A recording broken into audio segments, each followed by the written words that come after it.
¿Qué tal? ¿Cómo les va? Un placer saludarles. Qué bueno que nos acompañan en Viralidad Social 2.0. Ojalá se queden con nosotros porque hoy tenemos un programa distinto, un programa muy especial.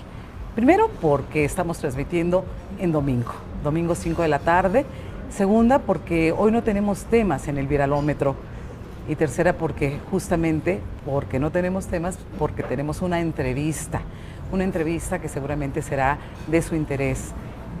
Vamos a charlar, vamos a platicar con el senador, con el coordinador estatal, el coordinador de Puebla de los comités de defensa de la Cuarta Transformación, Alejandro Armenta Mier, a quien le damos la bienvenida.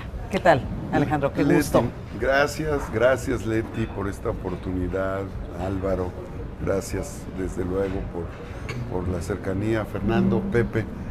Me da mucho gusto estar en Viralidad Social con ustedes. Muchas gracias y por supuesto no podemos dejar de saludar a quienes siempre estamos en esta mesa. Y empiezo por la lejana izquierda, diría yo, el doctor José Ojeda. Pepe, ¿cómo estás? Buena tarde, qué gusto. No, pues siempre es un gusto y ahora con manteles largos en Viralidad Social. Así es. Álvaro Ramírez, periodista, ¿qué dices? Muy contento, ¿verdad? Muy contento y además va a ser una buena entrevista porque el senador siempre da respuestas muy frontales a preguntas muy frontales también. Muy bien, gracias.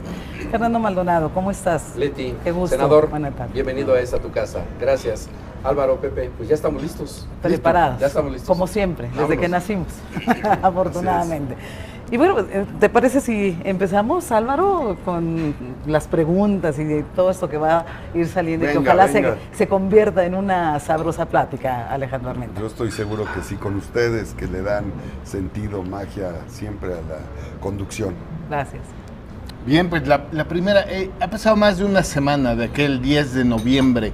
Llegó el senador muy tranquilo al Hotel Camino Real en la Ciudad de México, pero hubo muchas horas antes que a mí me da la impresión, y así me han platicado algunas fuentes, de que, Alejandro, tú ya sabías el resultado que dieron a conocer, oficialmente Mario Delgado, de que tú habías ganado la encuesta y después que para Puebla sería el género masculino, que tú serías, como eres hoy, el virtual candidato a la gubernatura por el Movimiento Regeneración Nacional.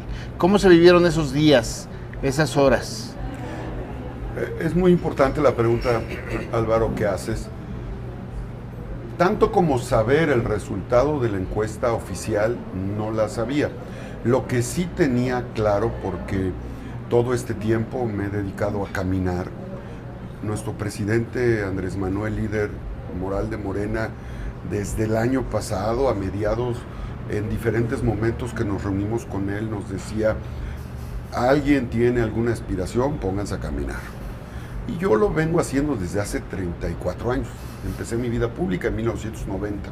Y mi primera tarea, siendo egresado de la Benemérita Universidad Autónoma de Puebla, Lobo UAP, fue organizar asambleas comunitarias en los ejidos, con comisariados, con ejidatarios, ejidatarias, asambleas comunitarias en escuelas y asambleas comunitarias de comités de agua potable. Entonces, como tengo un recorrido en Puebla en elecciones democráticas, plebiscito para ser presidente municipal, diputados local suplente, antes de ser propietario fui suplente, diputado local propietario, diputado federal por elección, senador por elección.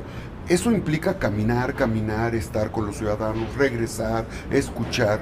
Y como crecí en el tianguis de Acatzingo, en el tianguis de Tepeaca, en el tianguis de Huixcolotla y en el tianguis, en el mercado de Izúcar de Matamoros, eso hice, caminar. ¿Y qué percibía con respecto a la pregunta que me haces? Pues iba a un crucero vial a saludar, traigo una jornada forestal desde 1996 empecé, por herencia de mi padre, Rafael Armenta Ruiz. En las esquinas pues, se acercaban los ciudadanos y yo iba haciendo mi encuesta. Cada 10 personas que contactaba me daba cuenta el gesto, la gesticulación, el saludo, el si te veían a los ojos, el si te hacían una mueca. O cuando caminaba en el mercado, en el tianguis, me daba cuenta. Entonces, ¿y qué te decía ese pulso? Me decía que íbamos bien, porque se paraba un automovilista y pitaba, no en ese recordatorio familiar, sino me pitaba, adelante, échale ganas. Entonces sentí un ánimo bien, había mediciones, Fernando, Leti, Pepe, que durante todo el 2022, el 2023, reflejaban un posicionamiento alto para su servidor. Yo he estado revisando encuestas para mí desde el 2016 y eso me ha permitido observar el nivel de conocimiento, de aceptación que se tiene. Sin embargo, nunca me confié, trabajamos en equipo. Para mí es importante el resultado en equipo y este resultado es en equipo. Por eso yo le doy las gracias a las y los poblanos y a mi partido por reconocer la voluntad democrática. No hay sorpresas, porque la verdad es que eso se venía manejando así por los ciudadanos en los diferentes estudios demoscópicos. Pero ahora la tarea central es la unidad. Desde el primer momento en que nos leyeron la encuesta, que fue como a las 2 de la tarde, fueron 3 encuestas y luego otras 3, eso nadie lo sabe, ¿eh? Algún día se platicarán todas esas Ahorita. Dejamos para una segunda entrevista. Perfecto. Ya tiene el compromiso. Al que madruga Dios le ayuda y para uno que madruga otro que no duerme también. Es así. Pero por eso es que en todas las encuestas salimos bien en las 6 y cuando cantan el primero, segundo, tercero lugar en posicionamiento, yo traté de mantener una conducta como debe ser, prudente, respetuosa, no festinar, hay que ser muy cuidadoso. Cuando tú participas en muchos procesos electorales y tienes un resultado favorable, lo primero que haces es llenarte de arrogancia, lastimas a quien está a tu lado y que en ese momento tiene emociones encontradas, porque no tuvo un resultado positivo, y ese gesto, esa actitud arrogante, prepotente, o ese gesto altivo, puede hacer que esa persona diga, me levanto la mesa y me voy, y no lo detienes. Y así se dan las rupturas. Así me ha tocado ver infinidad de rupturas municipales, nacionales, estatales. Entonces, preferí, con mucha prudencia, en la rueda de prensa, en la primera, dedicarme a reconocer a los compañeros. En ese momento se estableció que la mujer más competitiva era la compañera Claudia y que el más competitivo era su servidor. Solo que Claudia quedó en tercer lugar. Entonces la regla de género no aplicaba ahí. Entonces yo ya sabía que tenía que pasar una circunstancia extraordinaria en el resto de los estados que obligaran a un reacomodo, pero no aplicaba la regla. Pero ¿lo pensaste? ¿Podía pasar? No, porque cuando tú participas en un proceso de estos, tú tienes la obligación de saber qué está pasando en los 9 estados. Y yo soy administrador público de profesión, hago estadística, hago análisis competitivo, reviso cómo van los cuadros, sabía cómo se estaban acomodando en las diferentes entidades los compañeros y compañeras. Por lo tanto, sí tenía claro cuál era el nivel de competitividad de las mujeres. La parte de la Ciudad de México, la parte de Chiapas, por ejemplo, yo tenía claro que Chiapas iba a ser mujer. Sin embargo, al final, el nivel de competitividad que siempre demostró Lalo Ramírez ayudó a un ajuste que ellos hicieron. Pero cuando se da eso, se da lo de la Ciudad de México, se da lo de Jalisco, se da lo de Guanajuato, a mí me queda claro que no habría ninguna posibilidad de que se diera la situación de género en Puebla. Y yo estaba tranquilo. Y desde ese mismo momento, cuando nos dan a conocer los resultados, hablo con el diputado Ignacio Mier, hablo con Julio, empiezo a hablar continúo mis charlas con mi amiga Claudia Rivera, con Olivia y con Rodrigo, con Julio, con todos. Todas esas horas posteriores a la rueda de prensa fueron muy valiosas para hablar con todas y con todos. Gracias, Alejandro Armenta. Pepe. Gracias, Leti. Pues, senador, es interesante canalizar a Alejandro Armenta Mier desde todo este recorrido que nos ha compartido desde la política. Sin embargo, la efervescencia de lo político a veces deja en segundo término esta parte técnica, que ha sido también interesante en su formación, en su trayectoria, que no solamente es un personaje que hace y sabe hacer política. Cada oportunidad en un desempeño público o privado es una escuela.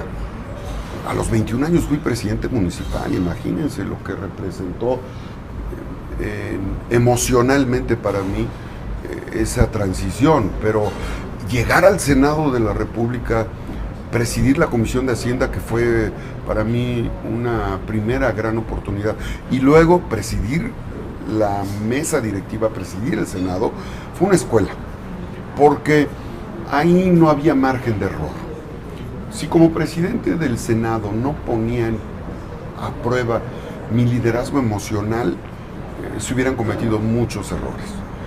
En la conducción, digamos que yo me considero una persona muy proactiva, ¿no? Soy muy inquieto. ¿Hiperactivo? Hiperactivo, si no hubiera sido presidente a los 21 años. Empecé mi vida pública a los 19.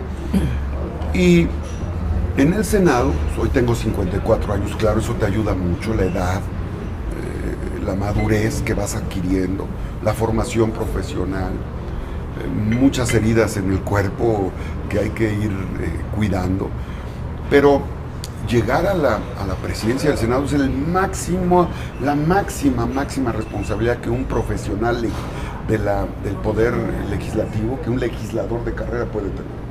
Porque la presidencia de la Cámara de Diputados merece nuestro respeto, pero la Cámara Alta, la que conduce las relaciones con todos los poderes públicos y con la representación del país, sin duda es un alto honor. Entonces, a mí me tocó una etapa muy importante donde, por ejemplo, pude relacionarme institucionalmente con senadoras, senadores del PAN, del PRI, del PRD, mis propias compañeras y compañeros, un momento previo a la sucesión presidencial en la parte interna de los partidos.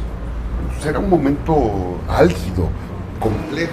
Senador, este mismo fin de semana Eduardo Rivera habló de que la estructura de Ignacio Mier ya lo había buscado. ¿Tiene estructura? ¿Tiene con qué? ¿Qué dices al respecto? Yo he hablado con el diputado Ignacio Mier, somos profesionales. Él es un líder que estoy seguro que dialogará con su equipo. Es un líder que tiene la obligación de contener, de trabajar, de construir. Y nosotros vamos a construir. Nosotros tenemos que hacer un llamado. Unidad, y la unidad implica de nuestra parte humildad, compromiso, trato digno, y eso lo hay con toda claridad. No va a haber ningún pretexto, ningún argumento de falta de atención, de respeto. Pero que quieren una candidatura a cambio de estar, eso el presidente sabe, la propia coordinadora, no se puede chantajear. Lo que sí es necesario es brindar oportunidades y procesos. ¿Quiénes van a ser las y los coordinadores municipales y distritales? Las y los hombres y mujeres que tengan el respaldo popular. Porque si la doctora Claudia Sheinbaum se sometió a una encuesta nacional para ser la coordinadora, si su servidor se sometió a 6 encuestas para ser el coordinador estatal de la defensa de la cuarta transformación, pues a nivel municipal, a nivel distrital, todos se van a someter, se van a realizar. Pero eso ya es un tema que el partido tendrá. Yo voy a defender que se respete el derecho a participar y el derecho a que se respete el nivel de comunicación. Senador, te recuerdo como presidente de un partido político en la campaña de 2010 y luego en 2016. ¿Sabes a qué se siente en la derrota? Bueno, fue 2009-2010. Es correcto. Y sin duda En ese momento lo he referido. Los procesos electorales científicamente tienen 3 características: endógenas, exógenas y supervinientes.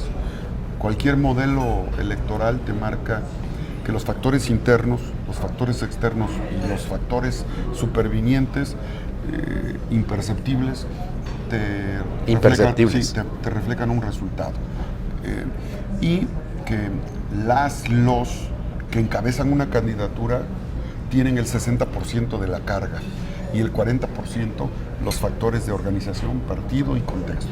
Entonces, por eso es muy importante que quienes encabezan un proyecto entiendan que ellos son responsables en primera instancia y que su actitud, su conducta, su desempeño, su apertura, su inclusión es definitiva para que un resultado sea positivo. Entonces, bajo esa tesis, bajo ese argumento metodológico científico, lo que yo te puedo decir es que ninguna elección es imposible, pero ninguna elección es fácil. Entonces, si tú no cuidas, estamos en la era de la alta competitividad desde la década de los 80 del siglo pasado, ¿no? Cuando el sistema monolítico partidista se quebró, la incisión del 88, con Cuauhtémoc Cárdenas, con Porfirio Muñoz Ledo, con el presidente Andrés Manuel López Obrador, todo ese grupo de demócratas, y ahora vivimos la era de la alta competencia. Y la era de la alta competencia es que factores endógenos, exógenos y supervinientes tienen indicadores de medición que dialécticamente te dicen cambios cuantitativos imperceptibles en una condición, en una cualidad de triunfo, te pueden llevar a una condición adversa si tú no mides, si tú no calculas, si tú no cuidas esos indicadores del factor endógeno, exógeno y superviniente. Y eso pasa de una elección a otra. Y eso pasó del 2009 al 2010. Está totalmente demostrado. Entonces, por eso es que cuidar la unidad, no solamente en este momento, ya regresando al proceso, cuidar la unidad no es solamente un asunto discursivo, es un asunto estratégico. La inclusión, el que quienes encabecen las coordinaciones municipales, hombres y mujeres de todas las fuerzas políticas aliadas a Morena, respetando su participación, sean las y los y les competitivos, los que sean más competitivos, porque hay una meta. Entonces, si ese criterio mantenemos, nuestro nivel de competitividad no disminuye. Es eso, así. Pepe Ojeda. Muchas gracias, Leti. Senador, es interesante esta manera de verlo desde este conocimiento que trae, de este termómetro que trae de la vida nacional, pero también de la vida local. Mi pregunta va en el sentido, 2 preguntas. La primera pregunta es, ¿qué es ser de izquierda? ¿Cómo entender la izquierda? ¿Cómo entender la izquierda en un momento de consolidación de la Cuarta Transformación y de lo que ha pasado en el contexto nacional, pero sobre todo en el contexto local? Y antes de que me conteste, esta primera pregunta, es interesante cómo vino un recuerdo desde hace un poquito más de una década, cuando usted estuvo de secretario de Desarrollo Social, y donde era un momento álgido político en Puebla, y la Universidad Iberoamericana llevaba un proyecto de salarios. Interesante, porque pareciera que la Universidad Iberoamericana crítica, pues pareciera que ni siquiera voltearla a ver, ¿no?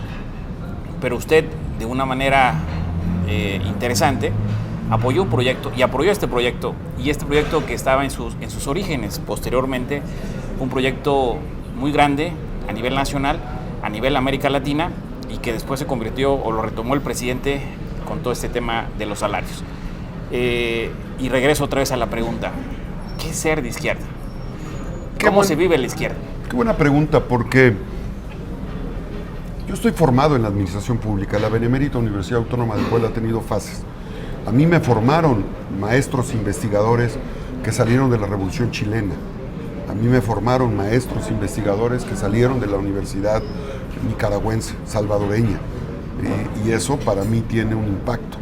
Nosotros estudiamos en la administración pública el sistema político mexicano, pero también estudiamos la organización del mundo, la dicotomía que se vivió en los diferentes estadios de desarrollo, desde la sociedad primitiva, la sociedad feudal, la sociedad burguesa, la sociedad, digamos, del siglo pasado en términos de la primera revolución, la revolución bolchevique, la revolución mexicana. Es decir, los diferentes momentos en el desarrollo de la humanidad, en la parte capitalista, en la parte socialista, en las sociedades supranacionales como la Comunidad Europea, la globalización actual en términos de la tecnología y de la economía, te permiten entender que estos conceptos rígidos de izquierda y de derecha han evolucionado. Pero ser de izquierda o sentirse de izquierda no solamente es leer El Capital o Carlos Marx o Federico Engels o decirlo. No, ser de izquierda es tener una conducta que bajo los principios de la izquierda tiene que ver con la inclusividad. Gobiernos inclusivos son gobiernos de izquierda. ¿Cuáles son los gobiernos inclusivos? Los que respetan el medio ambiente, los que ponen en el centro de las atenciones los derechos humanos, porque cuando pones en el centro de las atenciones los derechos humanos, estás pensando en la vida, en la salud, en la seguridad, no estás pensando que se anteponga la economía. La cuarta transformación que encabeza el presidente Andrés Manuel López Obrador significa separar el poder económico del poder político. Poder económico que se volvió extractivo, no inclusivo. Poder económico que le entregó la riqueza nacional a los países extranjeros. Poder económico que no le cobraba impuestos a las grandes empresas, pero a los micro, pequeños y medianos empresarios les cobraba la base tributaria.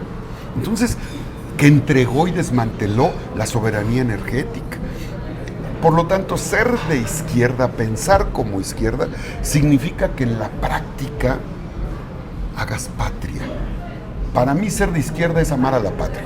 Porque si eres de derecha pero te dedicas a hacer negocio, y si eres de izquierda y antepones los negocios, si eres de izquierda y tu lema es no robar y robas cuando estás en un cargo, si eres de izquierda y tu lema es no mentir y mientes cuando estás en un cargo, ser de izquierda y tu lema es no traicionar al pueblo de México y lo primero que haces es traicionar al pueblo de México, entonces no hay congruencia.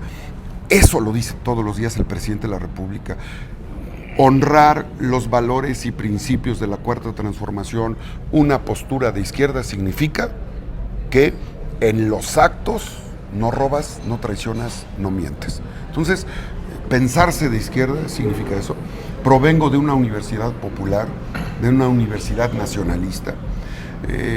Estoy formado en escuelas públicas nacionalistas. Por eso soy de izquierda. ¿Y cómo no voy a ser de izquierda si estudié en la Simón Bolívar? Escuela Primaria Oficial Simón Bolívar, Libertador de América. Escuela Secundaria Federal 18 de marzo en Acatzingo, Puebla. 18 de marzo, por eso impulsamos la recuperación del litio. Ser de izquierda es defender el litio, que con ese podemos pagar, con el litio podemos pagar la deuda externa. Ser de izquierda significa lograr eliminar la condonación de impuestos. Ser de izquierda es acabar, sin duda acabar con las empresas fantasmas y la facturación apócrifa que era la principal fuente de saqueo fiscal, presupuestal y energético en nuestro país. Eso es lo que a mí me da, sin duda, sentido de pertenencia. Estoy del lado correcto de la historia. Pero entonces, quienes somos de izquierda no podemos pensar con la izquierda y cobrar con la derecha. Y la segunda pregunta, senador. ¿Hay admiración hacia Andrés Manuel López Obrador de su parte? Sí. Es un presidente con los niveles más altos de aprobación en su último año de gobierno, muy disruptivo, un presidente que tenemos. Y le pregunto si hay admiración, sobre todo porque le tocó empatar las agendas de dos poderes diferentes, en un propósito pues que es México. ¿Qué nos comparte de eso? Sí, sí le tengo admiración y lo dije en una reunión que tuvimos senadores y diputados en diciembre del año pasado, cuando comenté que en su momento, en la primera transformación, México tuvo sin duda a la corregidora, ¿verdad? Para hablar de mujeres, a Hidalgo y a Morelos. En la reforma, pues tuvimos a Benito Juárez, ¿no? A Lerdo, Tejada. En la revolución, a Carmen Cerdán, a Zapata, a Villa. Y en la cuarta transformación hemos tenido a Andrés Manuel López Obrador, que al que no le podemos regatear el interés de recuperar la soberanía energética. Tenemos muchos argumentos de por qué decir que era necesario reactivar las refinerías. El negocio en el mundo está en la producción petroquímica y en la litioquímica. Todas las empresas militares, farmacéuticas, alimenticias, del sector primario, secundario y terciario utilizan la litioquímica y utilizan la petroquímica. México es un país rico en petroquímica, en petróleo, y es un país rico en litio, porque somos un país endeudado por la corrupción, por el abuso del poder, por el saqueo, porque quienes han tenido el mandato de los mexicanos no tuvieron matria ni patria al entregar los recursos del pueblo, de la patria. Entonces, hemos tenido al presidente nacionalista que, como lo hizo en su momento Juárez, como lo hizo en su momento Miguel Hidalgo y Morelos, con los sentimientos de la nación, el presidente Andrés Manuel, pese a todas las críticas, está rescatando. Nunca había sucedido en los últimos 50 años que compráramos una refinería como Deer Park, con una crisis económica mundial post-COVID, donde países europeos se endeudaron y México no cometió ese error. Tenemos Deer Park, tenemos Dos Bocas, tenemos las 6 refinerías que se han rehabilitado. Estamos a un paso de la soberanía energética en materia de combustibles. El siguiente paso, que lo va a dar la doctora Claudia Sheinbaum, sin duda va a ser todo el desarrollo de la petroquímica. Con el desarrollo de la petroquímica vamos a dejar de importar colorantes, plásticos, acetatos que se utilizan para la industria. Con el desarrollo de la industria de litio vamos a dejar de importar para la industria de la medicina, para la industria de la comunicación, para las computadoras, las tablets y todos los dispositivos, el bromuro y cloruro de litio, que son la fuente del desarrollo que nos va a permitir a México ser una de las principales potencias en los próximos 50 años. Así es que yo estoy convencido de ello, y por eso el legado transformador del presidente Andrés Manuel López Obrador es soberano. ¿Por qué? ¿Por qué Canadá no permite la explotación del segundo yacimiento de agua dulce del planeta? ¿Y por qué nosotros aquí entregamos 5.500 concesiones de agua? ¿Por qué China no permite la explotación de la primera potencia mundial explotadora de oro y nosotros aquí le entregamos el oro a las empresas canadienses? ¿Por qué Rusia no permite con Gazprom la explotación de la segunda reserva, de la cuarta parte de reserva de gas natural del planeta, y nosotros aquí le habíamos entregado el petróleo a Estados Unidos? Digo, para ponerlo en contexto. Entonces, claro que es un extraordinario presidente y claro que hay argumentos, y bueno, ya los adelanté, pero yo estoy preparado para el debate. Ya verán, ahí nos vemos, solamente a los panuchos. ¿Solamente en lo oficial, en lo que va a marcar el Instituto Electoral del Estado, o hay posibilidad de que sea también otro debate fuera del oficial? Pues ya que estemos en el tatami, ahí nos vemos. Álvaro. Yo reitero el agradecimiento, senador, por esta charla, y a los que nos ven en Viralidad Social, que tenemos un auditorio que nos ha seguido por más de 2 años que llevamos ya con esta experiencia al aire. Quiero abundar en el tema, ¿por qué Puebla? Voy en 3 tiempos, si me permiten. ¿Por qué Puebla llegó a las 6 encuestas? Y efectivamente ahí hay una comprobación absoluta de que la competitividad pudo por encima de cualquier otra suposición, ni siquiera la quiero llamar argumento, cualquier otra suposición en la selección que se dio a conocer el pasado 10 de noviembre. Mira, Álvaro, fui presidente del Senado y fue después de 3 votaciones. He sido presidente municipal a los 21 años por plebiscito. Estoy acostumbrado a la competencia, no pasa nada. Yo entiendo que era mejor dejar en claro que la voluntad de los poblanos y poblanas se tenía que respetar, y para mí eso es lo más importante. Y ahora estoy concentrado, dedicado a que logremos la unidad. Agradezco a mis compañeras, compañeros, su generosidad, todos, Nacho Mier, Julio Huerta, Claudia Rivera, Olivia Salomón, Lisette Sánchez, y desde luego Rodrigo Abdala. Con todos ellos tengo amistad y tengo relación, somos poblanos, nos conocemos. Y no solo a ellos, a sus equipos. Y desde luego a los 27 compañeras y compañeros que se registraron, vamos a ir a hablar con ellos. Estamos en la primera semana posterior a la definición, nos hemos dedicado a dialogar y viene mucho trabajo por delante. No me voy a cansar de extender la mano auténticamente, con humildad, y desde luego no me voy a cansar de extender la mano con sinceridad, con dignidad para ellos, para que logremos la unidad a favor de la doctora Claudia Sheinbaum. Y en ese sentido, los 2 millones de simpatías, ella está en la misma sintonía. ¿Cómo se van a conseguir? Con unidad, con trabajo, con racionalidad, con respeto, con un trabajo que permita que no nos invada la soberbia ni la simulación. Ese es un tema fundamental. Se está terminando el tiempo, Alejandro Armenta. Yo nada más para terminar, te preguntaría, ¿fuiste buen priista? ¿Dejaste amigos en el PRI? ¿Sumarás a esos priistas como podrías sumar a los partidos locales, como es el caso de Nueva Alianza y de Fuerza por México?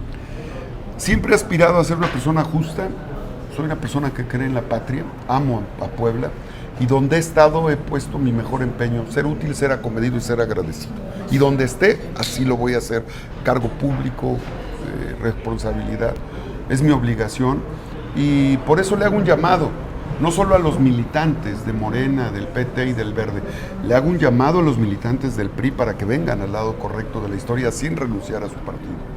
Les hago un llamado a los militantes de Acción Nacional para que vengan a acompañarnos en esta etapa transformadora.